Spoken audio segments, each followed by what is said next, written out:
Hey there, Agile Adventurer. Just a quick question. What if, for the price of a fancy coffee or half a pizza, you could unlock over 700 hours of the best Agile content on the planet? That's audio, video, e-courses, books, presentations, all that you can think of. But you can also join live calls with world-class practitioners and hang out in a flame war-free and AI slop-clean Slack with the sharpest minds in the game. Oh, and yes, you get direct access to me, Vasco, your Scrum Master Toolbox podcast. No, this is not a drill. It's the Scrum Master Toolbox membership.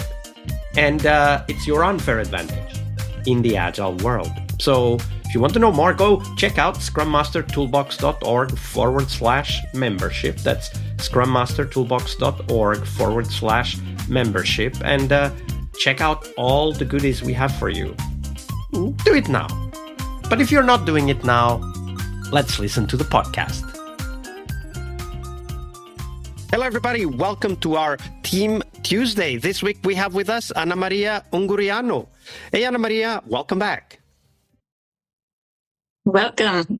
Thank you very much.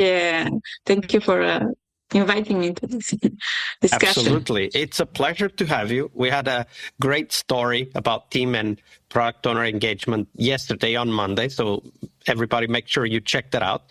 Today we're going to talk about how teams sometimes create their own problems. But before we dive into that, Anamaria, share with us, what was the book that most inspired you in your career as a Scrum Master?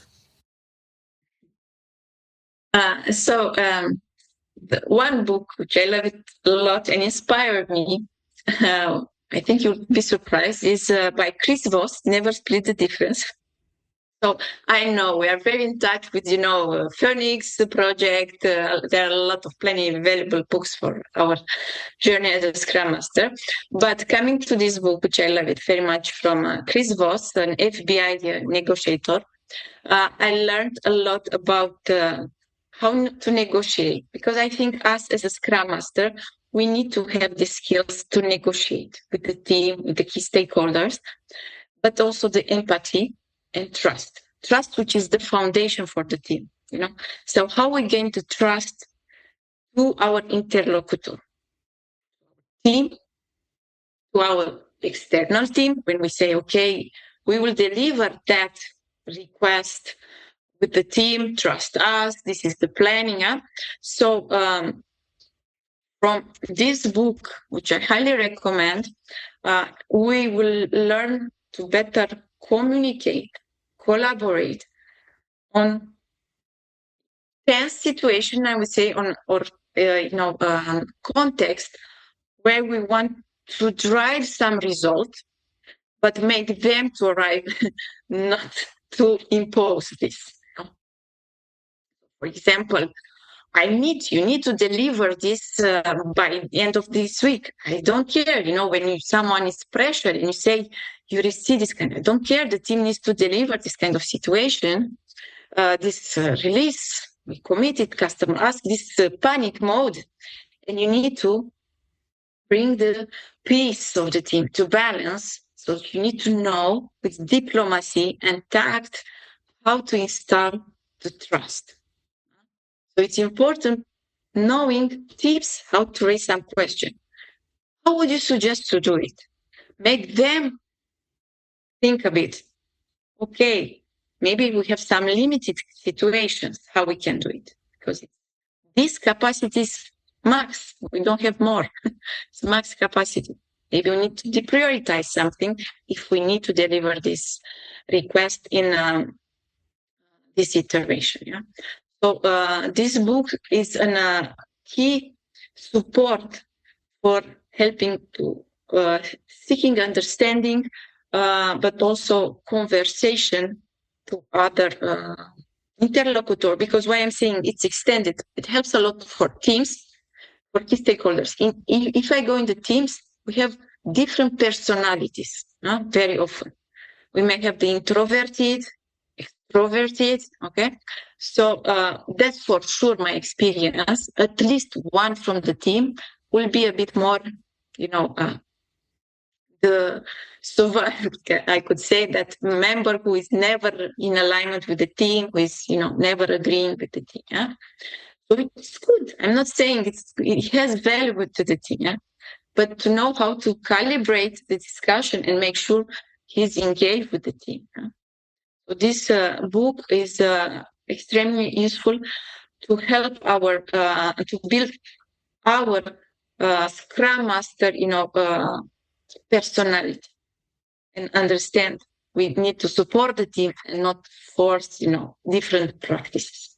An excellent recommendation, Never Split the Difference by Chris Voss. I think it was mentioned in the podcast once, but only once before, if I remember correctly. And I think you gave a very clear explanation of why this book would be an important book in our toolbox, or we could call it our Scrum Master library, because as you said, and I do want to emphasize that, negotiation is a key skill for Scrum Masters, for sure. And we do this, we learn all of these things, we practice the negotiation, we learn about human psychology because we want to help teams.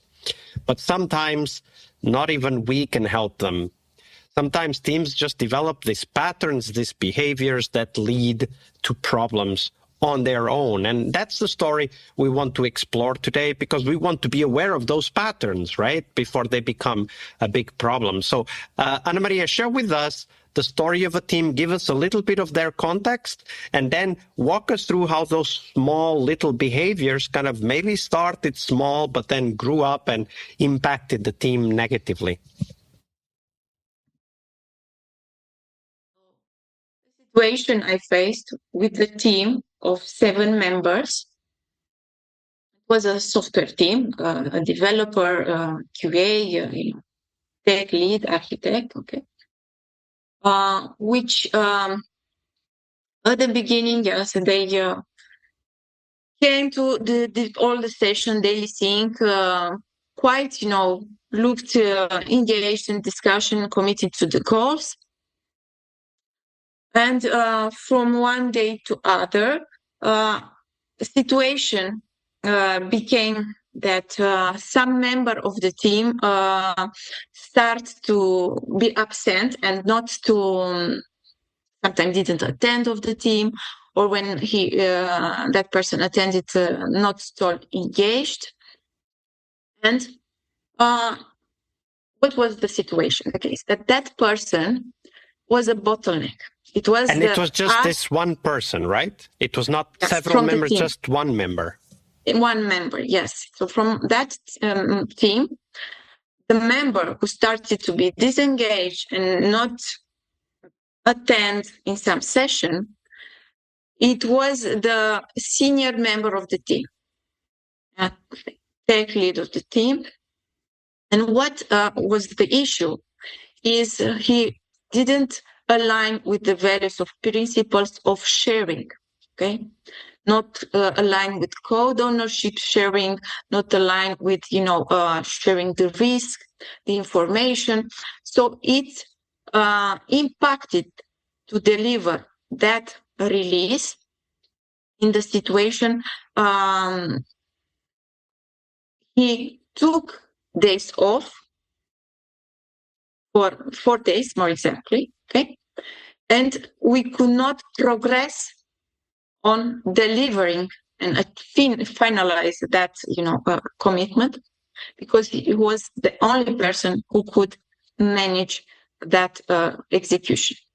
Code, yes, was only responsible for that code. So what what you're saying is that this person was absent for 4 days, but the team could not progress without this person. They were dependent on their presence. And that's why the team could not deliver, right? That's why the team could not be delivered. And okay, as a step back in the retrospective, we assess what's happening in the first phase.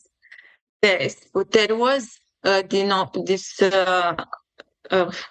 open Pandora of finger pointing with the issue, with the blamer and things like this. And we need to discuss, step back, and understand the fact was the issue of T-shaped personality, of skills. So the fact that we had in the team someone who took the honor of all the knowledge and the coding and things like this, impacting to deliver. Okay? So an anti-pattern I saw is to have a bottleneck, just some person who could execute specific, coding, and not sharing. Yes. So we took the actions of sharing lessons learned. We need in the working agreements to add the importance of having a mindset of sharing on specific session as supporting the team. It's not enough just saying, guys, tomorrow you start sharing, because they didn't have in the mindset this kind of practice. So we need to have some specific session. For example, we implementing the peer programming as supporting the sharing and learning the others from the team. But also we need to discuss to the management in this T-shaped personality we want to build for our team, to give capacity for members to learn from others. Give sessions dedicated at the end of the peer planning, but in specific iteration, for sharing the knowledge and also the information. And so how were these, let's call it sharing sessions or experience sharing sessions, how were these organized? So I imagine that in the retrospective, you talked about the concept of a T-shaped individual, right? Like a specialist in one domain, but can touch many domains, and how the team needs to be able to share so that they don't depend on only one person. But how did you actually help the team define these sharing sessions? Because one would assume, at least that's my expectation as I hear this story, that typically the people who are more often the single points of failure or bottlenecks, they tend to want to focus only on that, and they really are not motivated to share their knowledge. They might look at it as a waste of time, right? Like they might say things like, oh, I can do this much faster. Why should I train somebody else when I can just do it instead of training somebody else to do it, right? So how were those conversations in the retrospective and also in the sharing sessions? Honest, in the beginning, there was some phase of intense, of storming, if we call it concretely, storming conversation, because, like you said, that person want to remain in that phase. As then as a practice, I agreed with that person. Let's be open in this agile mindset. Let's try how we propose. Do some tries, and if it's not working, we can come back. So we want to buy, if I say, this engagement, to be open, to try different approach through iteration, and if not, could go back. But I was convinced that with that try, it's a risk open the door. So with that try, it helped the teams. But also he was like, okay, it's for a phase, and to complement and to support, yes, with that try, we with the context with product owner, we work on giving him challenges, other challenges, commitments. So be able to give up something, you need something else, purpose. So we wanted, and we worked with the product owner, of course, part of the goals of the product, to slowly engage him more concrete with something regarding AI, because it's very important in this context. So we started to engage him in some other, enhancements, challenging for him. We know that he likes to explore, discover, and based on his capacity, he was more open to share the other part. I think that's a great reminder that it's easy for people to agree with something if there's something that is there to motivate them. Like in this case, it was the ability to explore new technologies and other functionality, new challenges, as you said. It could be anything else, but it's really important for us to have that in mind, that even though people might resist something when we just talk about that, if we build a picture where the picture is more positive for the person, then they will most likely want to take advantage of that, right? Like I will gladly share my knowledge so that I can do these other things that I'm also wanting to do, right? And I think that's a great reminder of that kind of rule of thumb, right? Like we always need to think about what's in it for them. It definitely, and from my experience, we need to complement with concrete action. We cannot say trust me, it will work, yeah. But if I say, I need your help, it increases your trust to me because I ask your help. I need your help to work with this AI new technology to see how we can incorporate to our product. As I show, the trust, and I build this connection of trust with you. I think it's more healthy, and develop more organic if we build this than just to require. Yeah, we cannot require. Just Absolutely. Like this. Absolutely. We need to work with the people. Thank you very much for sharing that story, Anamaria. Welcome. All right, I hope you liked this episode. But before you hit next episode, here's the deal. This podcast is powered by people like you, the members who wanted more than just inspiration. They wanted real tools and real connection to people who are practicing Agile every day. We're talking access to over 700 hours of Agile Gold, CTO level strategy talks, summit keynotes, live workshops, e-courses, deep dive interviews, books, and if you're into No Estimates, we got the pioneers of No Estimates in those deep dive interviews as well. Agile business intelligence, creating product visions, coaching your product owner courses, you name it. You'll get invites to monthly live Q&As with Agile pioneers and practitioners, plus a private Slack community, which is free of all of that AI slop you see everywhere, and of course, without the flame wars.